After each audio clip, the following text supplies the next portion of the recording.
ကျွန်တော်အခုခစ်စားနေတဲ့ essential golden ကန်ကြီးကိုဘယ်လိုဆောင်းရမလဲဆိုတာကိုပြပေးမယ်နော်တွက်ထက်ချင်း cloud ကို scale 2နဲ့ချိန်ပြလိုက်တာအကောင်သွေးတတုံးလောက်ရော့ရတယ်ပေါ့နော် damage ကတော့တော်တော်များတယ် scale 2ခုရွေးနေနေရှင်းပြီးတော့ဒီကောင်ကိုသွေးရသလောက်ရှော့မယ်ပေါ့ essential golden ဆော့မယ်ဆိုရင် scale 2ကအသက်ပေါ့နော်အနီတန်းပြအောင်ဆွဲပြီးမှတော့ရင် RV မှာ damage ကတော်တော်များပါတယ် cloud ရှော့သွားတာကိုပဲကြည့်လိုက်ဒင်းရှင်းရအမြင် movement speed လို့အဲ့ဒီနဲ့ညံလာတော့ကျွန်တော်တားတယ်မှာလာကူပေးတာပေါ့တားတယ်ယူပြီးတော့ minute ကိုတစ်ချက်လောက်ကျွန်တော်သွားကြည့်ရတဲ့အချိန်မှာလူတို့ကဖိစားခြင်းရောကျွန်တော်နဲ့ ground နဲ့ပေါင်းပြီးတော့တက်ပေးလိုက်တယ်အဲ့ဒီတခါလေ cloud ကိုတပ် position ကို backup ခေါ်လာပြီးတော့သူ့ကိုတပ်ဖို့လုပ်တယ်ဒါပေမဲ့သူ့မှာ purify ရှိပြီးတော့မသိပါဘူးဒါပေမဲ့ဘာမှမဖြစ်ဘူးခုမသိလေဒီကောင်နောက်တစ်ခါ purify မရှိဘူးဆိုတော့80နဲ့တိုက်ပြီးတော့တက်လိုက်ဒီကောင်ခြုံနေကနေပတ်ပြီးတော့စောင့်နေတယ်ဒီကောင်လာရင်တော့ကျွန်တော်83ပြီးတော့တက်မယ်လို့စဉ်းစားထားပြီးအဲ့လိုမျိုးတက်လာရင်တော့ happy birthday to you backup ဒီပါလာတော့နောက်ကနေပြန်စုပ်အဲ့ဆိုတော့ backup ကျလာတဲ့ကောင်တော့တက်မယ်ဆိုပြီးတော့ flicker နဲ့1နဲ့3ခုတ်ပြဒီရောမရပါဘူးကျွန်တော် free တက်ဆိုင်တော့ cloud က80နဲ့ပြန်လာတော့ဒီကောင်တစ်ချက်ဂေးပြီးနောက်ဆုတ်သွားလို့မဟုတ်ရင်ကျွန်တော်သိပြီ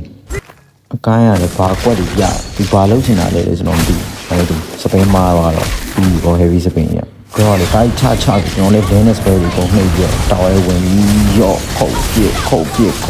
ပေမဲ့လည်း cloud ကတော့လွတ်သွားတာပေါ့ဒါပေမဲ့လည်းအမှန်ကန်ပြင်းမဲ့ရည်စံရှင်းဆိုတော့အဲ့ဒီနေ့တက်တိုင်းဝင်ခုတ်ပြခုတ်ပြအောင်နင်းရကပြောရပါလေမြောက်ကလည်းအဲ့လိုဝင်တော့ကျွန်တော်လည်းလင်းတာပုံနေပြီးတော့ပြီးအဲ့ဆိုင်လေးနေရာလည်းရပြီဆိုတော့မြစ်ကိုဖိုးဖို့ပဲစူးစမ်းနေတယ်မြစ်ကိုဒီကောင်နဲ့သိမ်းမိတ်ကနေတော့ထားလိုက်ပါတော့အဲ့ဒီမှာ engine တို့လိုပါလို့နောက်ကပတ်ပြီးတော့ cloud ကိုဆောင်း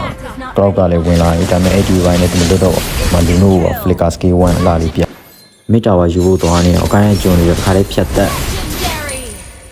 ဒါရုံ9ရောက်စုပြီးပြတဲ့ဆိုင်ပဲဆိုတော့ခါလေးမောင်လေးချော့ခါခေါ်တယောက်ကြားလေးလာကားနေတဲ့ Xbox ကိုတက်ပြီးတော့ skill 1 passive ကိုကျွန်တော်ခုနဲ့ပြန်ပွင့်အောင်လုပ်ပြီးတော့ဟိုဘက်ကို skill 1နဲ့တိုက်နေပေါ့ဒါပေမဲ့အဲ့လိုထုံးလုံးမီတာယူလေးစောင့်နေတယ်လို့မျှော်လင့်ထားတော့ short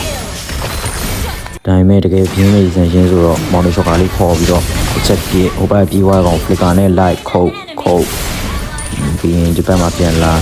ဘလောက်ပဲဒီနေ့တိုက် triple kill မင်းရဲ့လိုချင်သေးလားဒါမှမရတော့ပါအဲ့ဒါလည်းမှာမီတာဝါလေးပဲယူပြီးတော့ကျွန်တော်ပြန်ပတ်ခဲ့လိုက်ပါတယ်ကိုယ်ကတော့ AC လောလုံးနေအောင်ဒီကိုင်းကဘာလဲဟာရှုပ်ရအကောင်တက်ကွာမောင်လေးရှုပ်ကနေမှတစ်ခါလေးဖြတ်သွားညားနဲ့ခေါင်းဖောက်လိုက်တေးရောအကိုင်းမှမကပဲ Xbox ကထပ်ဝင်နေရဲဆိုတော့သူ့ ID လေးပြီးအောင်ခဏစောင့်ပြီးရင်တစ်ချက်ပြတ်စခုတ်အောင်မှတေးတိုင်းပြည့်တဲ့စစ်စေဆိုဒီချိန်မှာတော်တော်ဖတ်နေကိုတအားဖတ်နေတဲ့ဒီစိုးတောင်ပြီးလိုက်ပြတာအခုတော့ဟိုကောင်တွေကပြန်ပြတာပုံနာလို့ grow လို့ဝင်လာလို့တော်သေးရပါ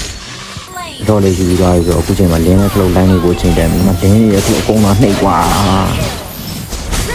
နောက်ဆုံးတော့ cricket တစ်လုံးလေးကိုပဲထိုင်ကျစ်ပြီးတော့ဒီလိုပဲနိုင်သွားပါတယ်ဒီဆန်းရှင်း